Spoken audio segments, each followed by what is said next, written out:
네, 안녕하세요. 컴퓨터사초의 최우성 강사입니다. 자, 2018년 2회 커마리그 필기 2장 스프레드시트 엑셀 문제를 풀어드리도록 하겠습니다. 자, 2018년 2회 21번 바로 시작하도록 할게요. 조건부 서식에 대해서 나온 문제인데 개인적으로 왜 이런 문제가 나오는지 참 모르겠습니다. 자, 그래서 일단 먼저 엑셀을 보시고 그리고 답을 고르도록 할게요.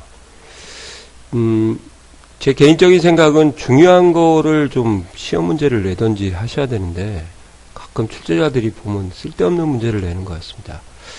왜 제가 쓸데없는 거라고 하는지 한번 보세요. 홈탭에 조건부 서식에 가면은 종류가 이렇게 기본적으로 수식을 사용하지 않는 종류거든요. 셀 강조 규칙, 상위 하위 규칙, 데이터 막대, 색조, 아이콘 집합이라고 해서 5가지가 있습니다. 이 5가지를 물어보는 문제예요. 난수식이죠. 수식을 사용하지 않는 경우. 그럼 뭐 답이 4번이잖아요. 그러니까 한 번이라도 안 보면은 뭔가를 중요한 부분을 할 수 있냐 없냐를 물어보는 게 아니고 좀 답답해요. 이런 문제 나오면. 설명이 필요 없습니다. 이해 가시죠? 수고하셨습니다. 2018년 2회 22번 문제 풀어드리도록 할게요. 자, 찾기에 관련된 기능에 대해서 물어보는 거죠. 가끔 잊을만 하면 한 번씩 튀어나오는 문제 같아요. 그리고 최근에는 이제 이 문제가 거의 기본 형태로 아마 추가가 되고 있는 그런 느낌입니다. 자, 이것도 먼저 엑셀을 보여드리고 그리고 문제를 거꾸로 풀어드릴게요. 제가 좀 사전에 미리 입력을 해놨고요. 이렇게 메모도 좀 제가 해놨습니다. 자, 범위를 잡고 홈탭에 찾기 및 선택에서 찾기, 컨트롤 F, 바꾸기는 컨트롤 H죠. 자, 단축키가 보시는 것처럼 컨트롤 F라는 것도 좀 참고로 알아놓으시고요. 찾을 내용이 있고 이 부분이 이렇게 주어져요. 근데 가끔 실전에 쓰시다가 안 보인다고 울어대시는데 이걸 눌러주시면은 이렇게 메뉴가 추가적으로 나옵니다. 아시겠어요? 자, 찾을 내용은 조금 이따 설명을 드리고 찾을 범위부터 좀 말씀을 드릴게요. 범위는 현재 작업 중인 시트만 찾을 거냐 아니면 통합문서 전체 시트를 찾을 거냐 2가지가 있으니까 챙겨 놓으시면 좋을 것 같고요. 검색도 방향이 있어요. 가로를 먼저 찾을래 세로를 먼저 찾을래 이것도 챙겨 놓으셔야 될 것 같고요. 그 다음에 찾는 위치가 셀에 입력되어 있는 데이터를 찾겠냐 그럼 수식이나 값을 사용하고요. 그 다음에 메모를 찾겠냐 그러면 메모를 찾을 수가 있습니다. 근데 아까 보시면은 메모를 찾을 수 없다고 했으니까 답은 그 부분이 답이고요. 대소문자를 구분할 수 있고 전자 반자라고 해서 영어나 숫자나 특수문자를 2바이트 처리하게 입력하는 것을 전자라고 하거든요. 보통은 일반적으로 반자인데 가끔 이제 이 전반자를 구분해 갖고 찾을 게냐 그렇게 물어보는 거죠. 전체 셀 내용 일치도 좀 추가적으로 설명을 드릴게요. 지금은 아니고 지금 상태에서 제가 똑같은 단어를 찾는 게 아니고요. 여러 가지를 찾게 되니까 이렇게 한번 찾아보도록 할게요. 2라고 쓰고 여기를 체크를 안 했어요. 그러면 어떻게 찾아지냐 2로 시작하는 애를 찾아요. 이렇게 보이세요? 위에서 아래로 찾거든요. 위에서 아래로. 근데 보이시나요? Shift를 누르고 거꾸로 하시면은 이렇게 아래에서 위로 갑니다. 그 부분이 나왔을 거예요. 그죠? 그 다음에 이제 이 아스테리크를 써가지고 찾으면은 이거부터 한번 볼까요? 2라고 쓰고 전체 셀 내용 일치라고 하고 찾으면 찾는 값이 없다라고 동일한 것만 찾는 거죠. 그러니까 2만 쓰고 해제하시면 2로 시작하는 그런 의미가 되고 전체 셀 일치를 찾고자 하고 선택을 하고 체크를 하고 찾을 때는 이제 아스테리크를 쓰시면 이렇게 아까하고 2만 썼던 거하고 좀 다르죠. 그런 의미를 좀 알아두셔야 될 것 같아요. 이 별표라는 아스테리크는 대체문자라고 하죠. 여러 글자를 동시에 0글자도 받을 수 있고요. 그 다음에 이렇게 하시면은 이제 반드시 한 글자만 찾게 되는데, 아니지 않냐 그렇게 오해하시죠. 그때 이제 전체 셀 내용 일치를 체크를 하셔야 하나만 찾게 되는 거죠. 이렇게 하게 되면 이제 두 글자만 찾게 되니까 이운하고 기문만 찾게 되는 그런 형태를 우리가 대체 문자, 영어로 와일드카드, 만능 문자라고 하죠. 이제 한자로 그렇게 되는 것을 조금 공부를 하셔야 될 것 같습니다. 아시겠어요? 자, 그 다음에 이제 메모도 한번 찾아볼게요. 컴도사 초이라고 해서 유튜브 검색 멘트가 이 전데요. 제 닉네임인데, 메모에서 찾으면은 이제 셀에서 찾아볼까요? 셀에서. 이렇게 하게 되면 유치하는 데이터가 없다고 나오죠. 근데 메모에서 찾으면 여기 제가 지금 메모를 넣어놨거든요. 이렇게, 이거 해제를 하시고, 찾아지죠? 이렇게. 아시겠어요? 그러면 이제 답을 고를 수 있나요? 대소문자를 구분하여 찾을 수 있고, 수식이나 값에서 찾을 수 있지만 메모 안에서는 찾을 수 있다 없다? 있다죠.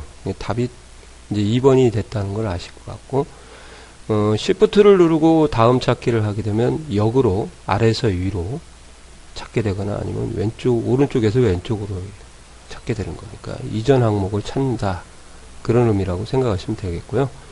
와일드카드 만능 문자는 아스테리크도 있고 물음표도 있고, 특정 글자로 시작하는 것을 찾을 수 있다. 맞죠? 답은 2번이 되겠습니다. 이해 가시나요?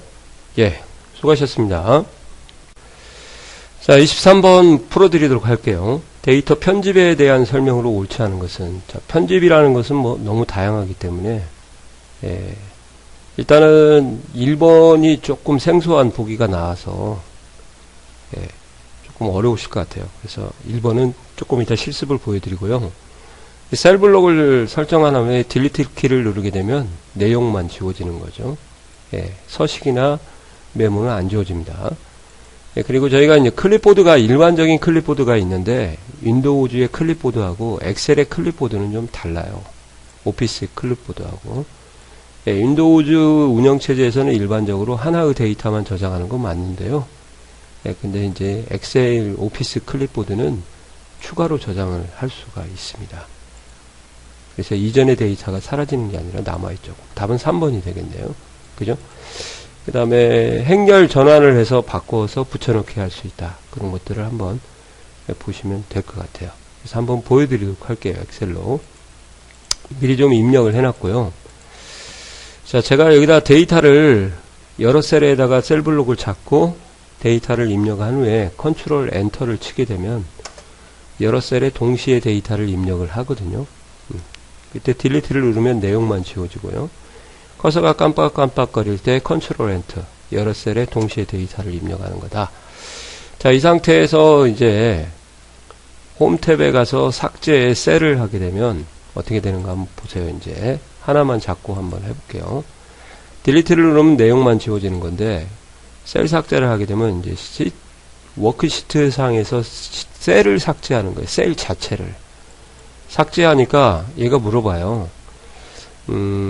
오른쪽에 있는 애들이 왼쪽으로 메꿔지게 할 거냐, 아래에 있는 것을 위로 메꿔질 거냐, 아니면 행 전체를 삭제할 거냐, 열 전체를 삭제할 거냐, 그렇게 물어보는 거죠.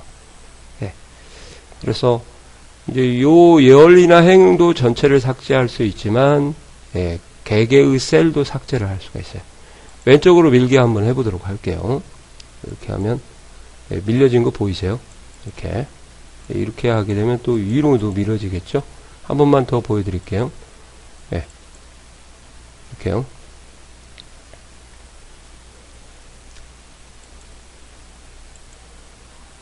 기본적으로 이제 셀 삭제가 기본으로 연결되니까 오른쪽 버튼 눌러서 이렇게 하셔도 상관은 없습니다. 자, 이 부분을 또 복사를 한 다음에 바로 붙여넣기 하지 마시고 컨트롤 V에서 선택하여 붙여넣기, 컨트롤 V 하지 마시고 오른쪽 버튼 눌러서 선택하여 붙여넣기 해서, 선택하여 붙여넣기 대화상자에 가면은 행렬 바꿈이라는 게 있어요. 그래서 가로로 긴 표를 세로로 길게, 또는 세로로 긴 표를 가로로 길게 이렇게 붙여넣기를 할 수가 있습니다. 아시겠어요? 이해 가시나요? 그 다음에 클립보드만 이제 보여드리면 되겠네요. 클립보드. 자, 홈탭에 가시면은 클립보드의 추가 옵션 단추, 옆에 조그만한 단추 보이시죠? 얘를 실행을 하면 클립보드 창이 이렇게 왼쪽 편에 나오게 됩니다. 예. 자, 제가 얘를 복사를 하고, 얘를 또 복사를 하고, 얘를 복사를 하고, 얘를 복사를 하고, 이렇게 하면 클립보드가 계속 추가되잖아요. 모두 지우기 하면 들어가고요. 그죠? 그러니까, 운영체제의 클립보드하고 오피스 클립보드는 좀 다르다 보시면 되죠. 답은 사라진다가 아니라 남아있게 되니까, 추가적으로 저장이 되니까 답은 이제 3번이 되겠습니다. 이해 가시나요? 네, 수고하셨습니다. 자, 24번 문제 풀어드리도록 할게요. 자, 24번 같은 경우는 사용자 지정 서식이죠. 표시 형식에. 네, 그래서 표시 형식으로 주어졌을 때 그 결과가 옳은 것은 이제 하나하나씩 보시고 작업을 하시면 될 것 같아요. 자, 정수부에는 이제 샵을 여러 개를 써도 의미가 없고요. 예, 0을 쓰게 되면 0을 반드시 표시하고, 샵을 쓰게 되면 하나 썼을 때요, 단독으로 오는 0을 표시하지 않죠. 그래서 이제 있는 자릿수는 표시하고 없는 자릿수는 이제 샵이 올 때는 표시하지 않고 0은 0으로 표시한다, 그런 의미가 되는 거예요. 그래서 얘가 1자리, 10자리, 100자리, 해석은 이렇게 하시면 돼요. 얘가 1자리, 10자리, 100자리인데 지금 100자리 자리가 없잖아요. 그래서 구색을 맞추기 위해서 앞에다 0을 붙입니다. 왜? 값의 변화가 없으니까. 그리고 소수점도 찍고, 여기하고 다릅니다. 0을 써주세요. 값의 변화가 없으니까. 그러면 정수부 앞에 오는 0은 유효하지가 않고요. 소수부 뒤에 오는 0도 유효하지가 않죠. 그랬을 때 유효하지 않은 0이 샵을 만나면 표시하지 않습니다. 그래서 얘는 표시가 안 되고, 유효하지 않는 0이 0을 만나면 표시가 되는 거죠. 그래서 10.0으로 표시가 되는 거예요. 실제 값은 10인데 겉모습을 바꾸는 거죠. 그 다음에 샵, 샵, 컴마라고 하는 요 부분은요, 1000의 배수를 표시하는 겁니다. 그러니까 저희가 12,3000 12000이라고 되어 있으면 얘를 적용을 하면 100단위까지 표시가 안 되니까 12로 보이게 되는 거예요. 그리고 이제 잘리는 부분에서 반올림이 이루어지니까 조심하셔야 돼요. 13500이면은 이걸 표시를 하게 되면 이제 5가 잘리면서 반올림이 돼서 14로 보이고요. 근데 여기 같은 경우는 이제 남은 자릿수가 1000단위가 필요가 없는 경우인데, 이제 조금 숫자를 좀 길게 써보도록 할게요. 1200000 이렇게 있다. 그러면은 이제 얘가 없어지고요. 남은 자릿수에 1000단위 쉼표까지 표시하는 게 이게 이 역할을 하는 거죠. 아시겠어요?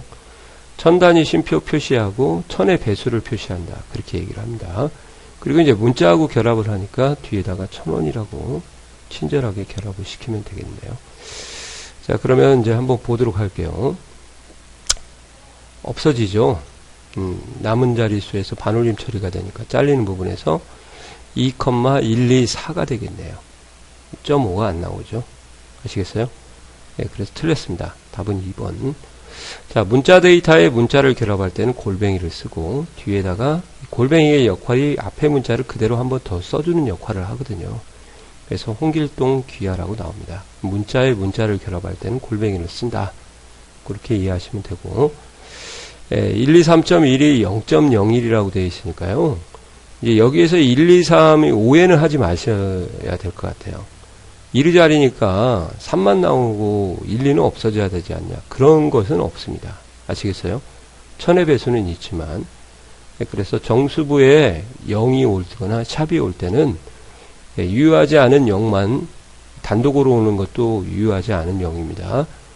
그럴 때만 조금 차이가 있지, 그런 게 유효하지 않은 0이 없을 때는 그냥 앞에 0이 정수부의 0이나 샵이 그냥 모든 숫자를 다 받는다, 그렇게 이해하시면 돼요. 이제 소수부가 이제 구색을 맞추기 위해서 두 자리니까 뒤에다 0을 써주는데 유효하지 않죠. 소수부 뒤나 정수부 앞이나 단독으로 오는 0은 유효하지 않거든요, 엑셀에서.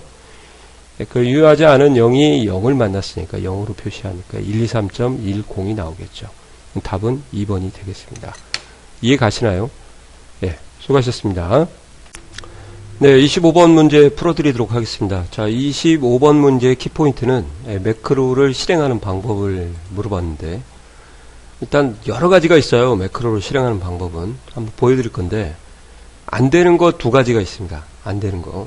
셀 내부에서는 매크로를 실행하는 명령이 없어요. 셀 자체에서는 실행할 방법이 없고요. 두 번째는 개발 도구에 가면 ActiveX 컨트롤이라고 있거든요. 엑셀을 한번 보시면서 할까요, 그러면요? 예. 개발 도구에 가면은 삽입에 가시면은 ActiveX 컨트롤이라고 여기 아래쪽 보이시나요? 이 부분. 네. 다시요. 좀 확대를 좀 해드리도록 하겠습니다. 네, 이 부분에서는 실행할 방법이 없습니다. 아시겠어요? 네, 그래서 이제 매크로를 하나 만들고 실행하는 방법을 좀 설명을 드리겠습니다. 개발 도구에서 매크로 기록을 하나 누르시고요. 먼저 바로가기 키를 작성하는 방법이죠. 이걸로 실행할 수가 있습니다. 그래서 컨트롤 C로 하면은 복사보다 우선하기 때문에 확인을 하고 제가 여기다가 C3셀에다가 이렇게 컴도사 초이 최우성 강사 이렇게 입력을 한번 하고 진하게 그 다음에 글꼴을 20포인트로 바꿔주시고 그 다음에 기록 중지를 하도록 하겠습니다. 이렇게요. 그럼 지우고 뭐 삭제를 통째 해버리시면 이제 기본값으로 돌아가겠죠. 컨트롤 C 하면은 실행이 되는 거 보이시나요? 이렇게 할 수도 있고 삽입에 그림을 또 하나를 삽입을 해서 가지고요. 그림 아무거나 뭐 여기 있는 거 하나 해볼게요. 이렇게 그림에서 오른쪽 버튼 누르고 매크로 지정을 또 할 수가 있습니다. 이렇게요. 네, 그죠? 자, 또 뭘로 할 수도 있는지 한번 보겠습니다. 삽입에 도형이 있어요. 도형. 자, 도형도 모서리가 둥근 사각형을 매크로 지정을 해주시면 되겠죠. 이렇게요. 삭제해버리고. 자, 그 다음에 또 뭐가 있을까요? 개발 도구에 가서, 양식 컨트롤 단추로 많이 실행을 하죠. 양식 컨트롤, ActiveX 컨트롤이 아닙니다. 이렇게 해서 자동으로 매크로가 뜨면, 지정을 해줘서. 이거 같은 경우 실기에서 많이 보셨을 거예요. 뭐 이 정도. 그 다음 매크로 자체를 실행할 수도 있어요. 개발 도구에 가서 매크로 Alt F8 단축키 외워두셔야 됩니다. 단축키 많이 나오죠. Alt F8 뭐 여기서 옵션도 시험 나오죠. 뭐 옵션에서 할 수 없는 것은 설명과 바로가기 키는 변경할 수 있지만 매크로 이름은 변경할 수 없다. 뭐 그런 것들이 좀 나오고 있습니다. 편집을 누르면 수정할 수 있고 몰라서 못하는 거죠. 그 다음에 삭제도 가능하고 기존에 없던 매크로를 여기다 입력하게 되면 검도사 그러면 이제 매크로를 만들 수 있어요. 타자를 쳐서 이런 식으로 할 수 있는 것을 좀 알아두시고 작업을 해주시면 좋을 것 같아요. 도형을 클릭 대화 상자에서 매크로 Alt F8 바로가기 키 워크시트 셀 자체에서는 실행할 방법이 없다. 그죠? 이해 가시나요? 예, 수고하셨습니다. 네, 26번 좀 풀어드리도록 할게요. 자, 매크로에 대한 전체적인 설명인데, 이제, 좀 특이한 문구가 나왔어요. 리본에서 탐색은 기록에 포함되지 않는다. 이게 맞는 건데, 이게 무슨 말이냐면요. 매크로 기록기를 켜놓고 리본 메뉴를 이렇게 딱 클릭을 해서 조사를 하는 거죠. 어떤 메뉴가 쓸 건지 잊어버려서 이렇게 찾아도 이게 연결이 안 되고요. 등록이 안 되죠. 매크로에. 또 셀 주소를 어떤 동작을 취하지 않고 셀 주소를 여러 번 찍어도 마지막으로 찍은 주소만 기억을 하지 새로 이렇게 찍었다고 이게 릴로드 되거나 변경이 되거나 그러지는 않습니다. 그 두 가지가 이제 나왔기 때문에 자 개발 도구의 매크로 기록을 가서 설명을 드리면 이 부분을 이제 저희가 중점적으로 봐야 될 부분이죠. 매크로 이름은 이제 공백 특수문자는 언더바 정도, 공백을 허용하지 않고 언더바 정도, 대소문자 구분하지 않고 숫자로 시작할 수 없고 셀 주소와 같은 것은 매크로 이름으로 사용할 수가 없다. 예를 들어서 뭐 C8이나 A3 같은 경우는 안 된다는 거죠. 매크로 이름으로. 뭐 그 정도 하시면 될 것 같아요. 그리고 매크로는 고유하기 때문에 똑같은 매크로를 만약에 사용을 해서 저장을 하게 되면 기존 매크로가 없어지고 새로운 매크로로 바뀐다는 거. 그 다음에 이제 바로가기 키는 대소문자, 영어 대소문자밖에 안 돼요. 그래서 소문자를 쓰게 되면 컨트롤 붙고, 대문자를 쓰게 되면 시프트가 같이 나오고요. 그리고 만약에 컨트롤 C를 하게 되면 이제 복사하고 중복이 되는데, 과연 엑셀로 돌아와서 컨트롤 C를 하게 되면 복사가 되냐, 매크로가 실행되냐. 매크로 실행이 우선합니다. 그러니까 단축키, 엑셀 자체 단축키가 무시가 되는 거죠. 그리고 매크로 저장 위치라는 것은 적용 범위를 얘기하는 거예요. 그래서 내가 작업하고 있는 통합 문서 딱 여기에만 매크로를 쓰겠다. 그게 세 번째고요. 현세계. 그 다음에 새 통합 문서는 뭐냐. 앞으로 열리는 거 하나의 통합 문서 거기에만 쓰겠다. 매번 열릴 때 쓰는 게 아닙니다. 주의하세요. 이제 세 번째는 개인용인데 말이 개인용이지 이걸로 하시면은 이제 모든 엑셀 파일에 적용할 수 있다. 그거 좀 아셔야 될 것 같아요. 그리고 이제 설명은 써도 되고 안 써도 되고 이제 주석이라고 하죠. 주석. 그런 것들이 이제 시험에 나옵니다.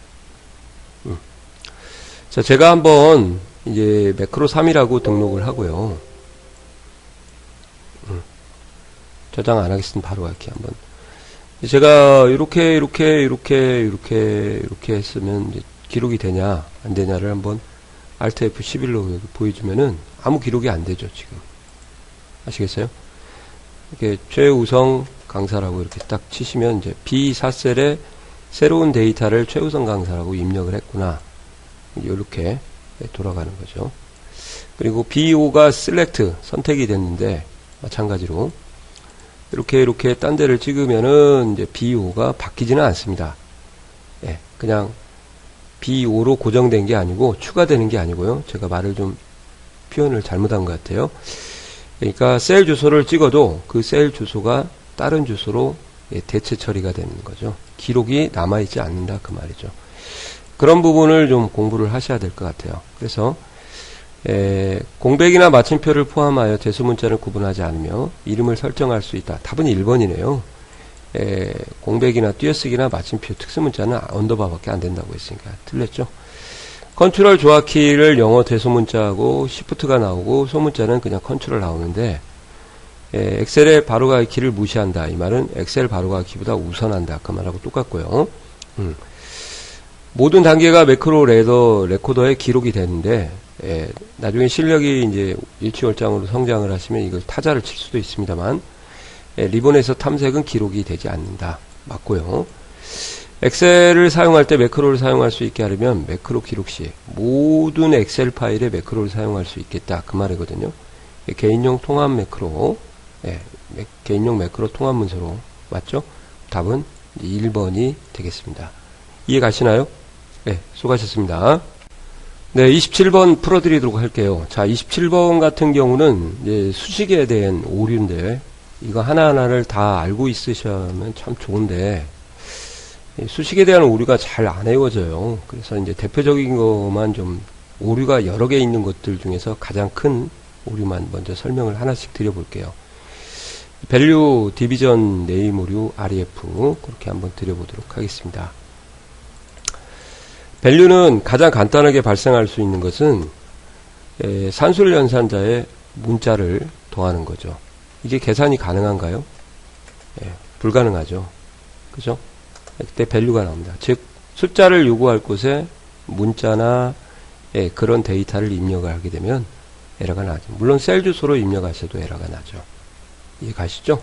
그러니까 여기는 앰퍼샌드를 써야 되는 거고 이렇게 해야 나오는 거죠. 자, 이런 에러 그 다음에 12 나누기 0 이렇게 하면 이제 디비전 0이라고 하죠. 분모가 0이면 이제 불능이잖아요. 수학적으로 이렇게 하는 것이 가능하고 그 다음에 산술 연산식에 빈 셀이 참여하게 되면 0으로 참여하기 때문에 이렇게 하면 또 똑같이 디비전 0이 나오는 거고요. 그 다음에 이제 문자에 큰 따옴표 처리를 안 하게 되면 검도사 초이 이렇게 네임 오류가 나오죠. 근데 큰 따옴표를 하게 되면 이렇게요. 죄송합니다. 검도사 초이 최우성 강사 이렇게 하시면 제대로 나오죠. 예. 그리고 또 REF라는 것도 있어요. REF.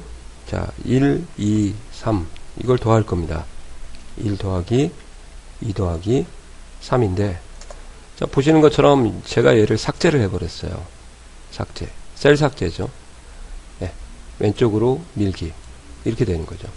그러니까 참조하던 셀이 없어졌을 때, 이게 이제 셀 참조가 불명하지 않을 때, 예, 그런 오류가 나는 거죠.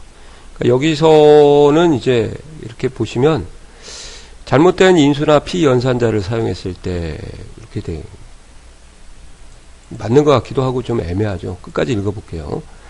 예, 이건 좀 표현이 좀 다양하게 나오기 때문에, 0 또는 빈 셀로 나눴을 때, 이거 확실히 맞고요. 함수 이름을 잘못 입력하거나 인식할 수 없는 텍스트. 요걸 좀 빼먹은 것 같습니다. 그러면 엑셀로 가서 또 한번 보여드려야죠, 뭐. 이렇게. 보통 저희가 썸이지 않습니까? 썸. 근데 제가 썬으로 했어요. 이렇게. 함수가 잘못됐죠. 그러면 이제 네임 오류가 나옵니다. 실기할 때나 필요한 거겠죠. 그 다음에 숫자 인수가 필요한 함수에 다른 인수를 지정했을 때, 이렇게 되어 있는데요.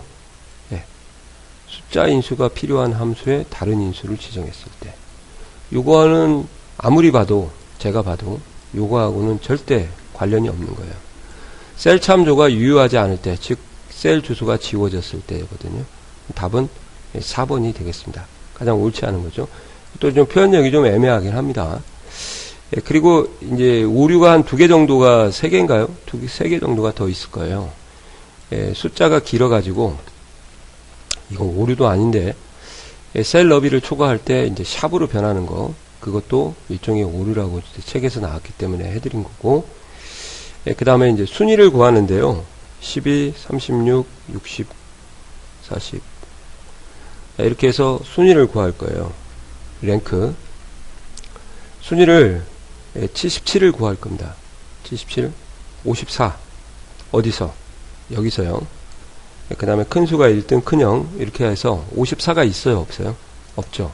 그때 NA 참조 오류 또는 브이룩업에 찾을 값이 없을 때 나오는 이런 것도 좀 알아두셔야 될 것 같아요. 아시겠어요? 그리고 이제 마지막 오류는 이제 아웃 오브 랭지, 범위를 벗어난 거죠. 유효한 범위를 초과한 경우라고 보시면 돼요. 자, sqrt라는 함수가 있죠. 루트인데 루트 안에 인수는 양수나 0 이상이 와야 되거든요. 0 또는 양수가. 근데 마이너스 2를 해버리면 이제 복수수가 되는데 허수가 되죠. 이렇게 하면 넘, 아웃 오브 랭지라고 해서 범위를 벗어난 그런 형태라고 보시면 되겠습니다.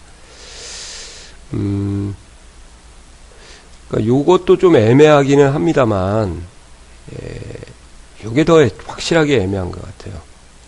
다른 인수를 지정했을 때. 요게 원래 밸류 오류인데, 그죠? 더 틀린 것 때문에 4번을 고르셔야 될 것 같습니다. 이해 가시나요? 예, 제가 드린 설명들을 한번 정리 한번 해보시면 될 것 같아요. 자, 수고하셨습니다. 네, 28번 풀어드리도록 할게요. 자, 28번 같은 경우는 이제 함수 결과를 이제 잘 알고 있느냐. 그렇게. 이런 문제가 오히려 더 쉽죠. 자, 모드는 앞에가 P재수고요. 재수예요. 그래서 P재수를 재수로 나눈 나머지를 정수로 표시해 준 겁니다. 그러니까 결국 9를 2로 나누면 2, 4, 8에서 나머지가 얼마죠? 1 나오죠. 그래서 1이 맞습니다. 끝. 자, 칼럼이라는 거하고 로우 함수가 이제 조금 원래 1급 함수인데 2급에서 나오기 시작하는 거예요. 인수가 없을 때하고 인수가 있을 때가 2개가 있는데, 자, 설명을 드릴게요. 만약에 F4라고 했다 가정을 할게요. 자, 로는 원래 행을 표시해주는 함수예요. 행. 아시겠어요? 칼럼은 열이고요. 자, 이렇게 셀 주소를 지정해주면 이게 사행, F열의 사행이거든요. 4가 나옵니다. 아시겠어요? 즉, 행번호를, 지정한 셀의 행번호를 표시해주는 함수고, 만약에 이렇게 인수를 안 썼다 그러시면 생략하는 경우죠. 그러면 이제 셀 포인터가 만약에 A5에 있었다 그러면 이제 셀 포인터 즉 활성화된 셀에 셀 주소가 행번호가 나오기 때문에 5가 나오는 거죠. 두 가지입니다. 그러면 칼럼이면은 이제 C5니까 C열이겠죠. 그러면 3을 세 번째 열이기 때문에 숫자로 뱉어줘요. 또 C 안 나옵니다. 이게 3열 맞습니다. 아시겠어요? 또 칼럼이 만약에 여기가 비어있다. 그러면 활성화된 셀이니까 얘도 맞고. 트렁크, 소수부를 절사하고 정수부만 표시해주는 함수죠. 근데 원래는 인수가 두 개예요. 8.73이고 컴마 0이 있거든요. 그러니까 0일 때는 생략을 해주거든요. 그래서 0일 때는 정수부까지만 표시를 해주는 거죠. 아시겠어요? 그래서 0이 안 나와도 0으로 간주하고 문제를 푸셔야 됩니다. 8 맞고요. 그럼 답이 뭐 이건네. 파워라는 것은 이게 미수, 이게 지수거든요. 5의 3승이에요. 25 곱하기 5니까 125가 되겠네요. 틀렸네요. 그죠? 5를 3번 더한 거네. 그럼 답은 4번이 되겠습니다. 이해 가시나요? 예. 수고하셨습니다. 네, 29번 풀어드리도록 할게요. 자, 29번은 차트에 대해서 이제 세부적인 개체를 정확히 알고 있느냐, 그런 것 같아요. 자, 범례는 없어요, 지금. 범례 같은 경우는 이렇게 네모지게에서 뭐, 파란색 막대가 뭐고, 녹색 막대가 뭐고, 이렇게 나오는 박스가 범례인데, 범례가 지금 없습니다. 차트 제목. 차트 종류는 묶은 세로 막대. 이건 뭐 어떻게 설명할 방법이 없네요. 누적하고 구분만 해주시면 되겠어요. 누적은 차곡차곡 차아 올리는 거니까. 아시겠어요? 맞고요. 2차원이라는 거. 기본 세로축 제목은 여기가 이제 기본 세로축 제목이고요. 만약에 이중축이 있을 때 오른쪽이 보조라는 것을 꼭 아세요. 이게 기본 세로, 보조 세로. 그 다음에 이건 항목축 제목이겠죠. 지금 언급이 없어요. 그래서 요게 이제 기본 세로축이라서 답은 뭐 1번이 되겠네요. 뭐 왜 이렇게 쉬운 게 나왔대요? 더 이상 뭐 설명할 게 없죠. 그죠? 이런 문제는 제가 볼 때는 안 나올 것 같아요. 예. 자, 수고하셨습니다. 자, 30번 풀어드리도록 할게요. 자, 30번도 함수예요. 함수. 예, 뭐 수식에 대한 물어본 건데, 여기서는 보시는 것처럼 썸이프를 물어봤어요. 썸이프가 물어봤기 때문에 뭐 별로 고민 안 하시고 틀린 것만 솎아내면 될 것 같아요. 예, 그죠? 자, 함수를 문제를 푸는 것은 이제 처음에 인수들이 하는 역할을 좀 일단 아셔야 돼요. 그래서 썸이프는 처음에 이제 여기다 좀 써드릴게요. 이렇게 인수가 3개인데 조건범위라고 해서 이제 소위 말하면 찾을 범위가 옵니다. 찾을 범위가 오고 영업 1부, 2부, 영업 3부에 대해서 찾을 범위가 여기서부터 여기까지가 되겠네요. 그 다음에 이제 조건을 쓰는 방법, 그 다음에 여기서는 이제 합범위가 되겠죠. 합범위. 이 3개의 인수를 찾을 범위, 이 찾을 범위를 조건범위라고 하니까 조합, 그렇게 외우시면 좋을 것 같아요. 소속별 매출액의 합계니까 소속별자가 이제 영업 1부, 2부, 3부를 말하는 거예요. 별자는 이제 그룹별자라고 의미를 하시면 돼요. 그러니까 이제 매출액이 합계 범위가 되겠죠. 그러면 C 일반적으로 제목을 빼니까 C3부터 C16까지가 되겠네요. 이해 가시나요? 그럼 이걸 가지고 답을 못 고르고 있고, 근데 두 번째 해야 될 것은 이제 총 매출액을 할 때 조건을 잡는 방법인데, 보통 일반적으로 큰 따옴표를 열고 이 안에다가 조건을 입력하죠. 뭐요? 비교 연산자하고 그 다음에 비교값을 이렇게 두 개를 써주는 게 일반적인데요. 예를 들면은 대리다. 그러면 큰 따옴표 열고 는 대리. 생략해도 됩니다. 는은 이렇게 쓰는 거죠. 숫자라고 하면은 이상이다. 70 이런 식으로 써주는 건데, 여기에 이렇게 비교값을 쓰는 게 아니고 셀 주소를 사용할 수도 있어요. 셀 주소는 두 가지 의미를 받습니다. 그래서 는은 생략하기 때문에 이렇게 하고, 셀 주소가 영업일부, 그러니까 2, 3을 주소로 받는 이런 형태를 쓰셔도 되는데, 는은 생략하기 때문에 그냥 2, 3만 쓰셔도 되고요. 이해 가세요? 이런 것도 좀 나왔으니까 이렇게 좀 공부를 하셔야겠죠. 만약에 F6이다. F6이 만약에 30이었다. 숫자가. 그럼 이런 것은 30 이상으로 나오니까 생략을 못하게 됩니다. 그런 부분을 여기다가 좀 챙겨 놓으시면 될 것 같아요. 그죠? 자, 만만치 않은 문제죠. 자, 여기서는 키포인트가 채우기 핸들하는 거예요. 하나를 구하고 나머지는. 자, 그러니까 이 조건 범위가 변해야 돼요? 안 변해야 돼요? 변하면 안 되죠. 근데 여기는 상대 주소를 썼으니까 무조건 틀린 거고, 여기 같은 경우는 이제 혼합 주소를 썼는데, 채우기 핸들을 아래쪽으로 지금 하지 않습니까? 옆으로 하는 게 아니고. 그러면 여기에 있는 행들이 지금 얘는 달러가 안 붙어 있으니까 4로 바뀌고 17로 바뀌면 안 되잖아요. 그러니까 절대 참조를 쓰든지 행을 고정하든지 해야 되는데, 여기도 마찬가지겠죠. 네, 여기 틀렸어요, 여기도. 네, 그러면 여기도 이제 행을 고정을 한 거고, 여기도 행을 고정하고, 여기도 행을 고정했는데, 맞는 것 같죠? 근데 아니에요. 얘 때문에 틀렸어요. 왜 틀렸는가 보겠습니다. 이 영업 일부가 조건으로 참여하고, 채우기 핸들하면 영업 2부가 돼야 되니까, 이 조건은 상대 참조를 이용해서 변해야 됩니다. 그러니까 이것들은 고정이 돼야 되지만, 아시겠어요? 그래서 2, 3은 상대가 오고, 나머지는 절대가 와야 소식의 채우기 핸들이 가능하다는 거. 답은 3번이 되겠습니다. 이거 그냥 실기 엉성하게 하셨던 분, 썸이프, 카운트 이프, 에버리지 이프를 채우기 핸들을 하지 않았던 분들은 아마 이 문제가 어려울 거예요. 실기를 채우기 핸들을 하는 것까지는 시험이 안 나오죠. 그래서 단답형으로만 나오기 때문에 아마 이런 문제가 좀 필기에 나오면 좀 더 어려울 것 같습니다. 아시겠어요? 그래서 채우기 핸들 하는 썸이프다. 그렇게 이해하시면 될 것 같아요. 자, 수고하셨습니다. 자, 31번 문제 풀어드릴게요. 자, 이런 게 오히려 더 좋죠, 이제. 함수식, 오히려 이런 게 더 낫지 않나요? 예, 오히려 더 좋을 것 같아요. 애매하게 공부하느니 정확하게, 뭐 아니면 도가 되는.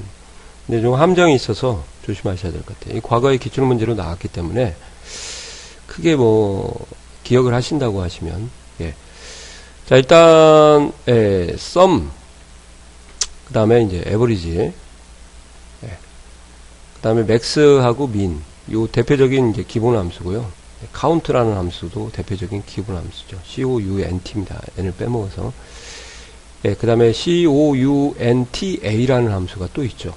그러면 이 썸과 일반적으로 에버리지와 맥스하고 민은 셀 주소에 인수를 사용할 때 문자나 논리가 오면은 자동으로 제외를 시켜요. 셀 주소로 올 때는.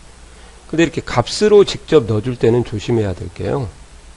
이제 true 같은 경우는 값으로 들어가게 되면 다 마찬가지예요. 여기도.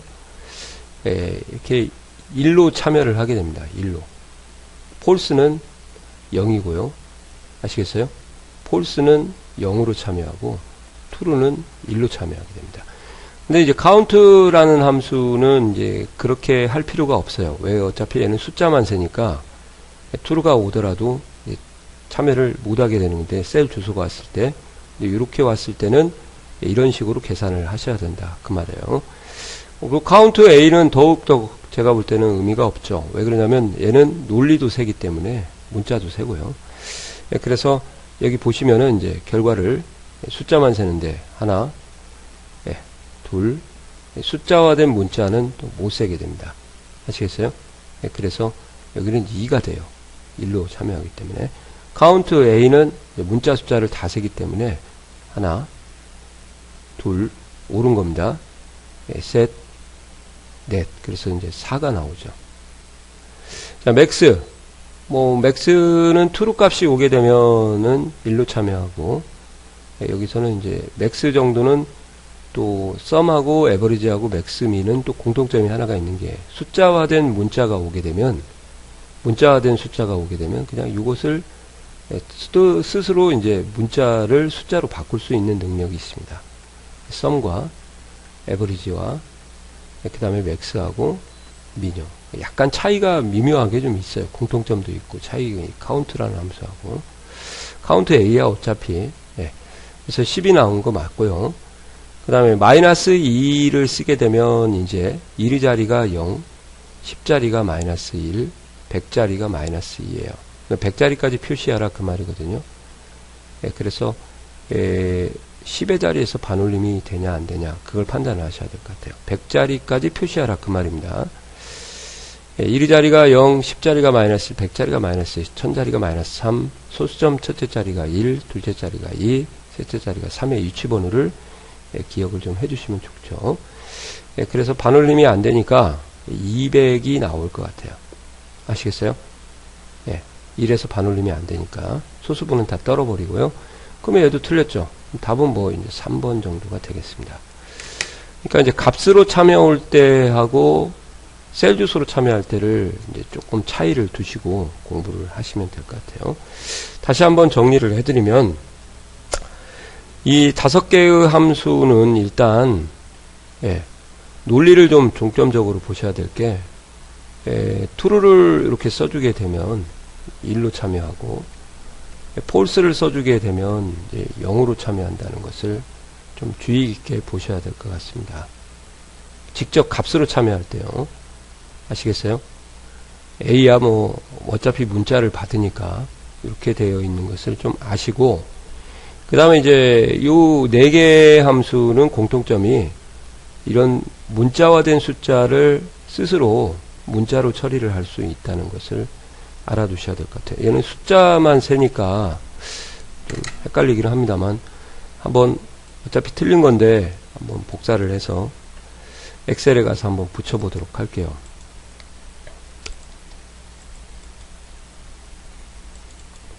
컨트롤 V 이렇게 하시면 얘도 계산을 하네요. 제가 잘못한 것 같습니다. 그러면 이것도 공통점이 4개의 함수, 5개의 함수가 가능할 것 같습니다. 자, 좀 수정을 해드릴게요. 죄송합니다. 이렇게 정리를 할게요. 자, sum, 그 다음에 이제 average, 그 다음에 max, 그 다음에 min, 그 다음에 count는 일단 true를 1로 받고 false를 0으로 받는다. 알아두셔야 되고요. 직접 값으로 참여할 때 셀 주소가 아닙니다. 그 다음에 문자화된 숫자를 숫자로 받는다. 그래서 하나, 둘, 1, 못 세고 1이니까 하나, 둘, 셋 해서 3이 나오네요. 죄송합니다. 어차피 틀린 건데.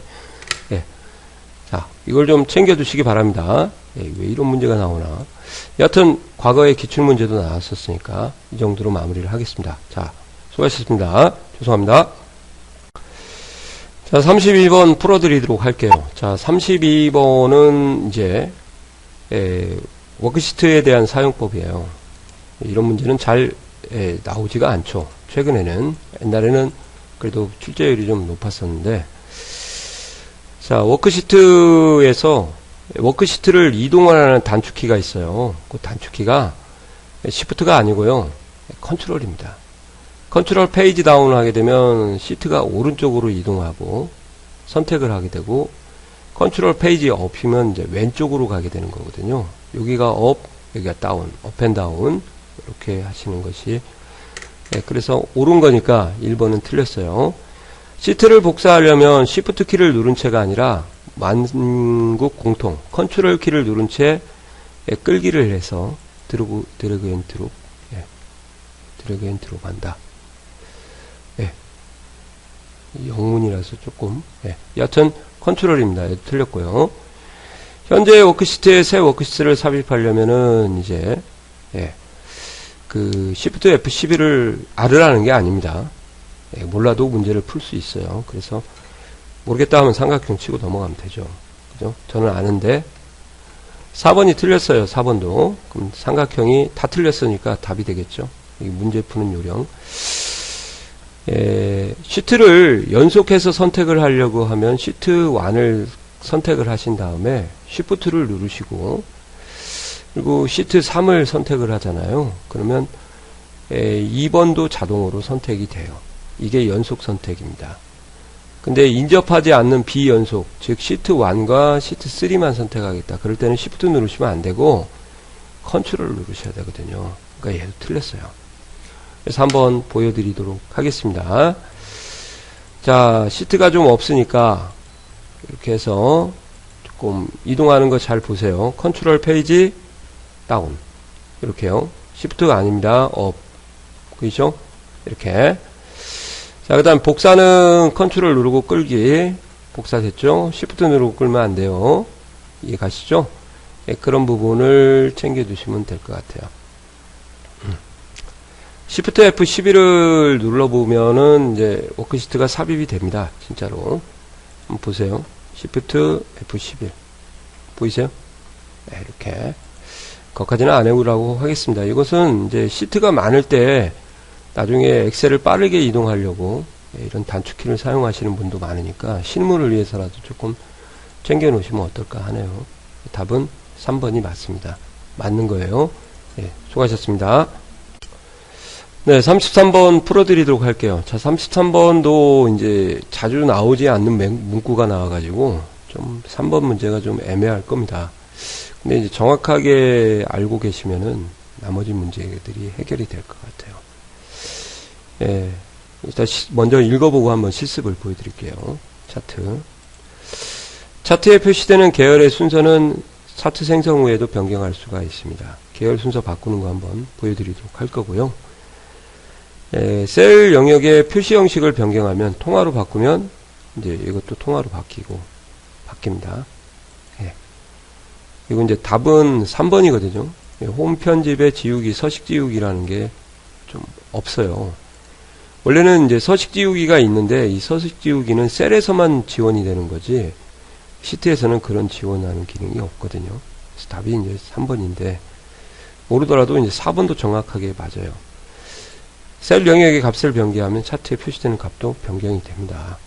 그래서 한번 보여드릴게요. 차트를 제가 좀 그려놨거든요. 좀 잽싸게 좀 그렸습니다.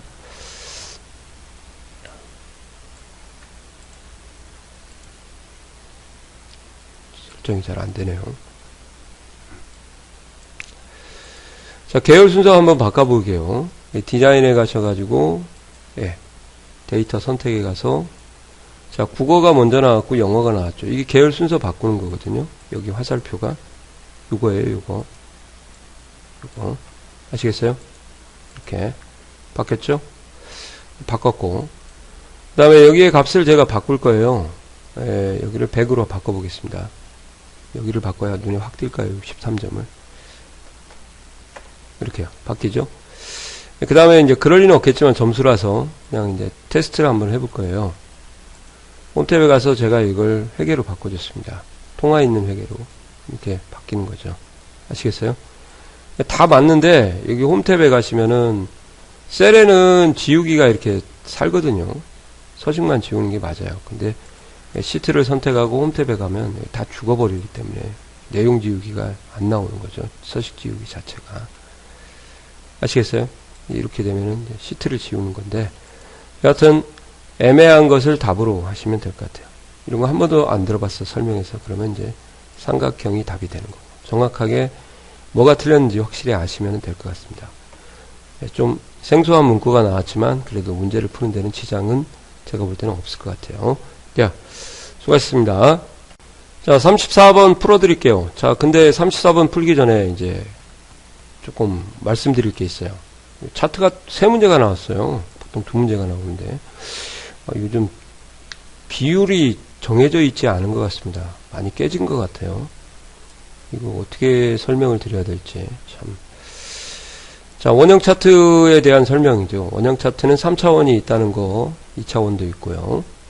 그리고 X축, Y축이 없고, 그리고 또 하나는 단일 계열만 표시할 수 있다. 다중 계열을 할 수가 없죠. 다중 계열을 하려면 이제 도너츠를 써야 되는 거고. 그러니까 계열이 하나밖에 지원이 안 되고, 그 다음에 전체에 대해서 각 항목이 차지하는 점유율을 표시해 줄 수 있는 그래프에서 저희가 선거할 때 좀 많이 쓰죠. 그죠? 그 다음에 차트의 각 조각을 분리하거나 첫째 조각의 값을 조정할 수가 있고, 차트 계열 요소의 값들을 데이터 표로 나타낼 수 있다. 차트 계열의 값에 차트 계열 요소의 값들을 데이터 표로 나타낼 수 있다. 이 데이터 표라는 것도 한번 보여드릴 건데 데이터 표를 먼저 보여드릴까요? 이것이 레이아웃에 가면 데이터 표예요. 이거예요. 근데 제가 알기로는 원그래프가 안 되는 걸로 알고 있는데 한번 그려보도록 할게요. 원형 가서 이렇게 가서 데이터표가 죽죠. 그죠? 근데 왜 된다고 했나? 그럼 걔가 틀린 거겠네요. 그죠? 항상 한 개의 데이터 계열만 갖고 축이 없다. XY 축이 없다. 그 말이에요. 그래서 이 범위를 다 잡고 그리셔도 국어만 또는 갑자만 나오지, 이 전체의 모든 표를 표현할 수 없는 그러한 차트라고 하셔야 돼요. 첫째 조각 분리하는 것은 지금 보여드릴게요. 아까 원을 그렸었는데 제가 지워서 실행 취소. 계열을 아무거나 선택하고 오른쪽 버튼 눌러서 계열 서식에 가면요, 이렇게 첫째 조각을 회전할 수가 있습니다. 이해가시나요? 쪼개진 원형 같은 경우는 이렇게 모든 원을 선택하고 이렇게 하면 쪼개지고요. 하나의 계열만 하면 이제 요소만 하게 되면 요소라고 바뀌죠. 자, 다시 이게 계열, 요소 이렇게 하면 이제 한 요소만 떨어뜨릴 수가 있죠. 이렇게 작업을 하시면 될 것 같아요. 그 다음 마지막으로 각 항목에 대한 비율. 답은 1번이에요. 데이터 표가 불가능합니다. 이것도 처음 나온 문제 같아요. 기존에는 이런 문제가 없었습니다. 자, 그래서 이제 점유율을 표시를 하는 것을 붙이고, 데이터 레이블 추가를 하시면 되는데, 레이블 추가하면 값부터 먼저 들어가기 때문에 레이아웃에 가서 데이터 레이블에 기타 데이터 레이블 옵션으로 가야 쉽게, 값도 나오지만 백분율이 여기 있을 겁니다. 백분율 조심하셔야겠죠. 그래서 백분율에다 체크를 하고 값은 해제를 하게 되면 이렇게, 다시 레이아웃에 들어가서 데이터 레이블에 기타 데이터 레이블 백분율 이렇게 하면 다 나오죠. 이게 점유율이에요. 전체에 차지하는 비율. 이렇게 해서 답이 1번이 되겠습니다. 자, 생소한 멘트 나왔으니까 이것도 이제 좀 앞으로 나올 가능성이 높겠죠. 데이터 표 기능은 차트 밑에 표를 그려서 데이터 값을 보여주는 기능인데 원은 지원을 안 하겠죠.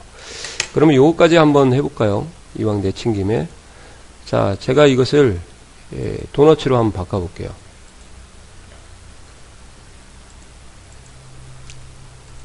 자, 그럼 도너츠도 없겠죠. 원형의 4촌이니까. 아시겠어요? 그거까지 같이 준비를 하고 가시면 될 것 같습니다. 이해가시나요? 네, 수고하셨습니다. 자, 36번 풀어드리도록 할게요. 자, 36번은 좀 그 페이지 나누기 미리 보기라는 것이 있는데요. 요거 같은 경우는 좀 멘트가 제가 판단하기에는 도움말에 있는 멘트를 그대로 가서 출제를 하는 것 같아요. 그래서 좀 많이 생소합니다. 아무래도 도움말이 이제 영문 버전을 이제 한글로 번역을 하는 데서 직역 같은 경우가 조금 어려울 것 같은데요. 그런 부분이 있다는 것을 좀 감안하고 공부를 하셔야 될 것 같아요. 일단 페이지 나누기 미리 보기가 뭔지부터 정의를 좀 드릴게요. 제가 미리 좀 입력한 데이터를 가지고, 자, 이렇게 보는 게 이제 기본 보기고요. 페이지 레이아웃은 이제 하나의 페이지처럼 한글처럼 보는 거고, 페이지 나누기 미리 보기 하게 되면 인쇄되는 부분과 인쇄되지 않는 부분을 나눠 가지고 이렇게 보게 되는 것이 페이지 나누기 미리 보기입니다. 근데 여기 보시는 것처럼 이제 점선 같은 경우는 인쇄 비율이 100%인 정상적인 자동 페이지 나누는 형태고요. 이 검은색, 진한 파란색은 이제 여기가 인쇄되는 부분과 인쇄되지 않는 부분을 경계하는 부분이라고 보시면 돼요. 그래서 여기다 새로운 값을 입력을 하게 되면 이렇게 값이 추가가 되는 거죠. 자동으로 드러나고. 근데 이제 여기다가 값을 쓰고 이 진한 파란색을 여기까지 끌어버렸다. 그러면 이제 영원히 인쇄가 되지 않고, 인쇄가 의미가 있어도 값이 있어도 인쇄가 되지 않습니다. 그래서 인쇄되는 부분과 인쇄되지 않는 부분을 동시에 보면서 경계를 설정을 하는 것이 여기가 바로 페이지 나누기 미리 보기다. 많이 쓰죠. 실제 직장에서는. 자, 주의할 게 이제 이 자동 구분선을 이동을 가능하거든요. 근데 이렇게 하셨을 때는 괜찮은데 만약에 오른쪽으로 페이지를 초과해서 이렇게 확대를 해버렸다. 그러면 여기에 이제 인쇄 비율이 자동으로 변해요. 아시겠어요? 축소가 되겠죠. 실행 취소를 하고. 자, 더 갔으면 이제 검은색으로 바뀌었다. 그러면 이제 여기가 자동 페이지 구분선이 아니라 수동으로 페이지 글 구분한 선이라고 보시면 돼요. 그때 인쇄 비율이 줄게 되는 거죠. 여기를 끌어서 밖으로 빼면은 이제 영원히 회색 쪽으로 빼면은 이제 구분선이 사라지게 되는 거니까 그런 부분을 좀 알아두셔야 되고요. 그 다음에 이 페이지 구분선은 행의 넓이와 높이에 대해서 열의 너비의 높이에 대해서 영향을 받습니다. 제가 이렇게 범위를 늘려버리면 더 늘려볼까요? 예. 페이지가 데이터가 줄었죠. 너무 많이 빨리 내려갖고 여기 자동 페이지 구분선이 늘어나요. 이렇게 원위치 한번 해볼까요? 여기 경계선에서 더블 클릭하면 이제 최소 높이로 주는데 이렇게 하게 되면 예, 한 페이지가 안 넘어갔나? 예, 넘어갔죠? 이렇게 여기도 이렇게 하면은 이게 자동으로 페이지 구분선이 이렇게 변하게 되는 거죠. 이렇게 내리면은 이제 얘도 축소, 얘도 축소, 얘가 내리면 이제 더 축소 이렇게 내려갔죠. 이해 가시나요? 그런 부분을 좀 예, 그래서 수동으로 삽입한 페이지는 실선이고요. 자동으로 추가된 페이지는 파선이다. 또는 경계선도 실선이에요. 인쇄되는 부분과 인쇄되지 않는 부분도 실선이고 자동 페이지 나누기 구분선을 이동하면 수동 페이지로 바뀌고 인쇄 비율이 축소가 되니까 조심해야 될 것 같고요. 예, 수동으로 삽입한 페이지를 제거하려면 페이지 나누기를 영역 밖으로 끌어들이면 없어지긴 합니다만 조심하실 것은 이제 이렇게 되면 인쇄 비율이 줄어든다는 거. 행높이와 열높이를 변경하여도 이 페이지 나누기 영향을 받지 않는 게 아니라 영향을 받아서 페이지가 넓어지거나 많아지게 되는 거죠. 그리고 이제 3번은 저도 잘 안 쓰는 기능인데 저는 원위치를 이렇게 하거든요. 지금 제가 이제 줄여버렸잖아요. 63%로. 원위치를 하게 되면 오른쪽 버튼 눌러서 페이지 나누기 모두 원래대로 있잖아요. 이것을 하시던지 아니면 여기 가서 인쇄 비율을 100으로 엔터 이렇게 치면 이제 이게 원위치가 된 겁니다. 이게 아시겠어요? 여기야 뭐 어차피 수동으로 늘렸으니까 이렇게 해서 A열도 예, 줄이면 자동으로 반영이 되겠죠. 그래서 인쇄 비율에 대해서 전체 잡고 줄여볼게요. 비율과 페이지 나누기 예, 구분선과 관계를 잘 따지면서 실무는 적용을 하셔야 될 거고 자격증은 제가 볼 때는 한 이 정도 예, 뭘 원래대로 해봤자 뭐 의미가 없겠죠. 이렇게 100%로 제가 해놨으니까 그 정도만 챙겨 놓으시면 될 것 같아요. 그래서 정답은 좀 애매하지만 쉽게 고를 수 있을 것 같습니다. 영향을 받습니다. 아시겠죠? 예, 수고하셨습니다. 자, 36번 풀어드리겠습니다. 36번의 키포인트는 이제 창 나누기인데요. 참 애매한 표현이 나와가지고 좀 이거 문제의 소지가 있는 것 같아요. 한번 제가 상공회의소에 한번 질문을 할 것 같은데 아마 질문하면 그럴 것 같아요. 이가 책으로 정답에 가깝지 않으니까 이 범위에서 고른다고 하면 3번이 답이지 않냐 그렇게 대답이 올 것 같아요. 해석하기 나름이라서 조금 애매합니다.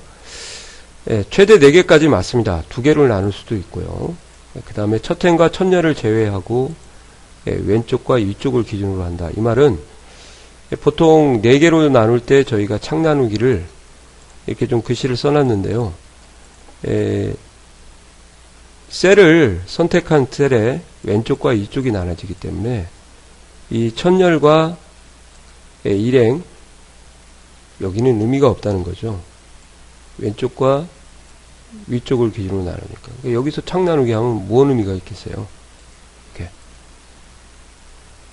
제가 이렇게 해도 자동적으로 이렇게 되죠. 그죠? 자, 더블 클릭해서 삭제를 하고, 그러니까 그 의미를 좀 이해를 하시고, 답을 고르셔야 될 것 같아요. 그 다음에 2개씩 나눌 수도 있어요. 이렇게 여기를 가면은 이렇게 2개씩 나눠지거든요. 이렇게. 여기도 가도 이렇게 2개씩 나오는데, 그러니까 최대 2개지 반드시 2개, 4개는 아니거든요. 최대 4개지. 그렇게 하는 것도 알아두셔야 되는데, 인쇄는 안 됩니다. 아시겠어요? 그래서 답이 이제 4번은 이제 맞고, 이제 3번도 맞아요. 2번도 맞고 3번은 잠깐 대기, 1번도 맞습니다. 근데 이 3번이라는 표현이 현재의 창 나누기를 유지하면서 추가로 창 나누기를 할 수 없다. 이 말이 4개를 만약에 나누면 추가가 더 이상 안 되죠. 그죠? 당연히 안 되죠. 최대 4개니까. 근데 만약에 이렇게 해서 2개를 나눈 후에 현재의 창 나누기를 유지한 상태에서 추가적으로 작업을 한 거잖아요. 이 상태에서는 이제 더 이상 나눌 수는 없는데 이렇게 되죠. 이게 어떻게 받아들여야 될지 참 고민이네요. 그래서 나머지는 다 맞고 확실하게 이게 애매한 표현이 들어갔기 때문에 뭐 이렇게 고를 수밖에 없을 것 같아요. 좀 전에도 아까 상공회의소를 얘기를 할 수밖에 없는 게 이거 맞고 좀 애매하지 않냐. 굳이 여기서 답을 고르라고 하면 3번 아니지 않냐. 근데 그렇게 맞을 수도 있고 틀릴 수도 있으니까 답변이 날라올 것 같아요. 제가 볼 때는.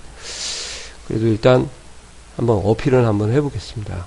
그렇게 공부를 하셔야 될 것 같습니다. 참 애매하네요. 귀에 걸면 귀걸이, 코에 걸면 코걸이라서 답 없음으로 하셔도 될 것 같은데 주장을 해도 얘네들이 어떻게 받아들일지를 몰라서 저도 감히 말씀을 못 드리겠습니다. 저는 이런 걸 어필을 해요. 그래서 답이 아니지 않냐 이렇게 얘기를 하면 얘네들 답변도 좀 웃겨요. 이 중에서 가장, 그럼 여기다 가장을 써주든지 이렇게요. 아시겠어요? 제일 어려운 문제가 되죠. 그런 말도 없고 좀 그렇습니다. 네, 수고하셨습니다. 네, 37번 풀어드리도록 하겠습니다. 자, 37번의 키포인트는 고급 필터인데요. 고급 필터는 이제 조건에 대한 분석을 제대로 하셔야겠죠. 자, 조건이 현재 2개가 나왔고요. 아시겠어요? 소속이라는 열과 근무 경력이라는 열이 나왔고, 예, 열 제목은 나란히 쓰는 겁니다. 열 제목은 나란히. 자, 그 다음에 조건을 이렇게 썼는데, 같은 행에 있으면, 이제 저희가 이것을 동시만족이다. 그렇게 얘기를 하죠. 동시만족. 예, 그리고 얘 같은 경우는 이제 동시만족을 영어로 AND 조건이다. 그렇게 하고 해석은 뭐 이고, 뭐 이면서부터 먼저 쓸까요? 이며, 중에서 뭐 그런 멘트가 나오면 이제 저희가 동시만족으로. 근데 이제 조건을 다른 행에다가 이렇게 입력하는 경우가 있습니다. 하나, 둘.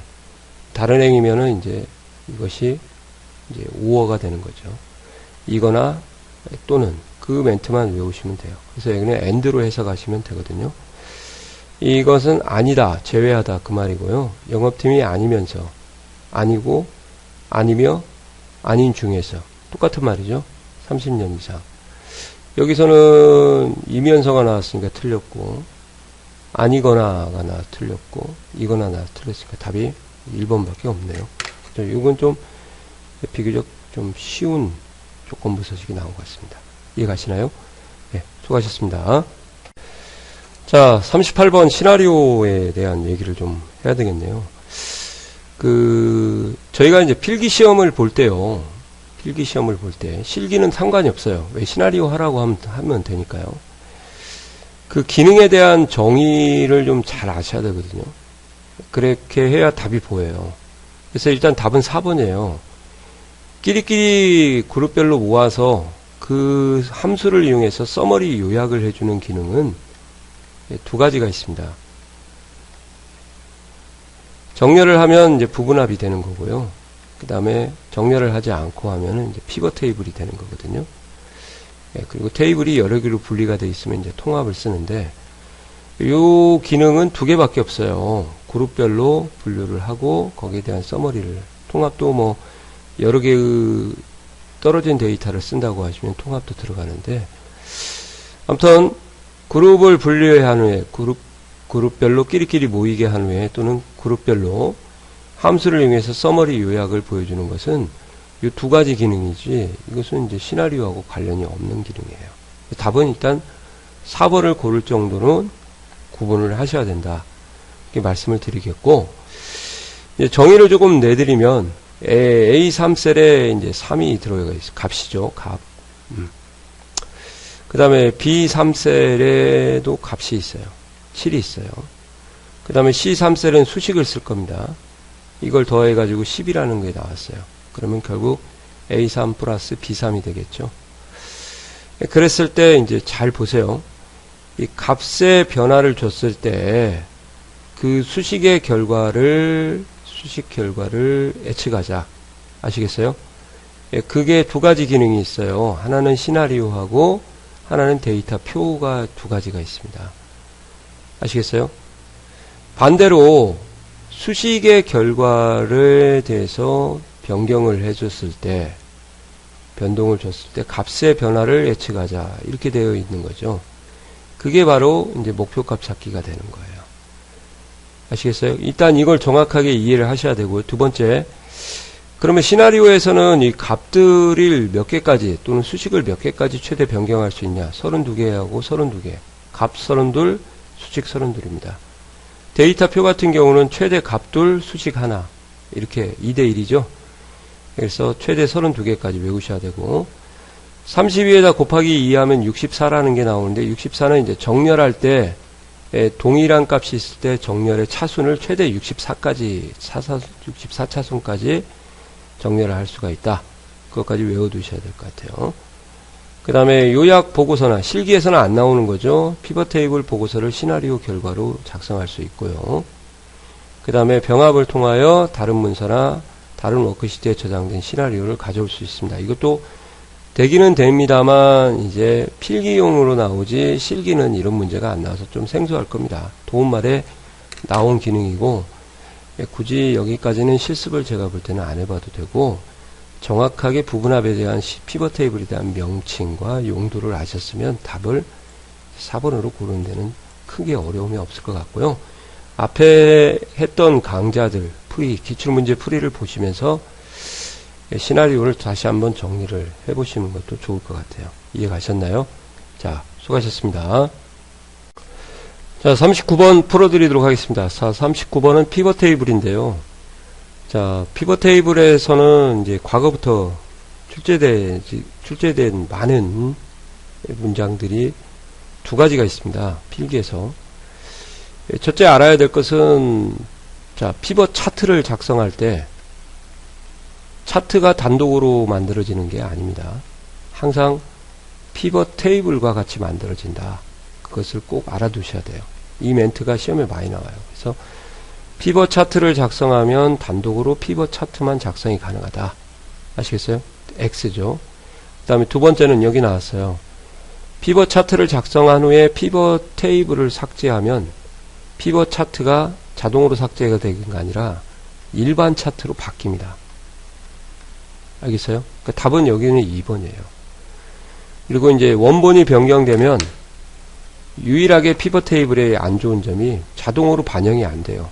원본이 변경되면. 그래서 수동으로 새로 고침을 해야 된다. 맞고요. 이제 피벗 테이블 보통 딜리트 키를 누르게 되면 범위를 잡고요. 셀의 내용만 지워지는데 피벗 테이블은 딜리트가 피벗 테이블을 삭제하는 거 맞고 새 워크시트뿐만 아니라 기존 워크시트에다 그릴 수 있는 거죠. 자, 그런 부분에 대해서 실습을 제가 좀 보여드리도록 할게요. 자, 이 자료를 근거로 피벗 테이블 차트를 한번 그려볼게요. 삽입의 피벗 차트. 이렇게. 그릴 때는 이제 아까 본 대로 이제 새 워크시트로 그릴 수도 있고, 기존 워크시트에다가 이제 체크를 할 수도 있으니까 그 부분을 챙겨두시고요. 새 워크시트로 한번 그려볼게요. 이렇게요. 피벗 차트가 같이 그려지죠. 그래서 직업을 찍고, 구매 금액을 찍으면 이렇게 차트가 자동으로 그려지죠. 자, 데이터가 반영이 되는지 한번 바꿔보도록 할게요. 여기를 바꾸는 게 더 좋죠. 지역 직업인가요? 직업이네. 자영업을 하나 빼고 컴퓨터 강사 이렇게 한번 넣도록 할게요. 자, 반영이 안 되죠. 오른쪽 버튼 눌러서 새로 고침을 해야 되는 거죠. 이해 가시나요? 예. 그리고 원위치, 예. 자영업, 예. 됐어요. 자, 그 다음에 이제 딜리트로 한번 지워보겠습니다. 원래는 값만 지워지는데 피벗 테이블이 지워지면서 피벗 차트가 일반 차트로 바뀌는 거죠. 이런 것이 없어지죠. 이런 것들이. 아시겠어요? 네, 그런 것을 좀 챙겨 놓으셔야 될 것 같습니다. 자, 그러면 이제 여기 보시는 것처럼 뭐가 틀렸는지 확실히 아시겠어요? 여기 틀렸죠? 네, 자동으로 삭제가 된다가 아니라 삭제 안 되고 일반 차트로 바뀐다는 거죠. 네, 답은 네, 2번이 되겠습니다. 맞죠? 네, 수고하셨습니다. 자, 이제 마지막 40번이네요. 목표값 찾기가 나왔습니다. 자, 목표값 찾기도 정의를 좀 잘 알아두셔야 되죠.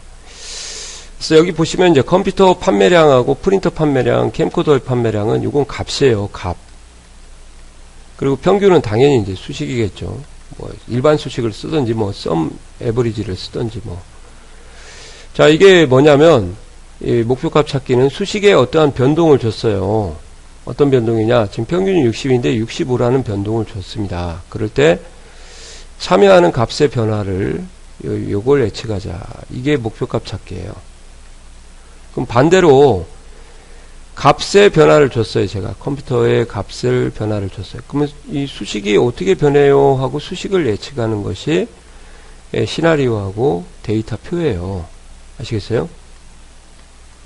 두 가지를 정의를 좀 알아두셔야 됩니다. 그래서 수식의 변동을 줬을 때 참여하는 값의 변화를 예측하자. 그죠? 수식의 값을 변화를 시킬 때 수식을 예측하자. 그 두 가지를 좀 정확히 아시고, 이것은 수식은 여기 있는 수식셀을 여기다 지정해 주면 되고 수식이니까요. 그 다음에 이 목표값이 이게 이제 제시된 값, 찾는 값, 이게 목표값이라고 그래요. 소위 말하면 목표값.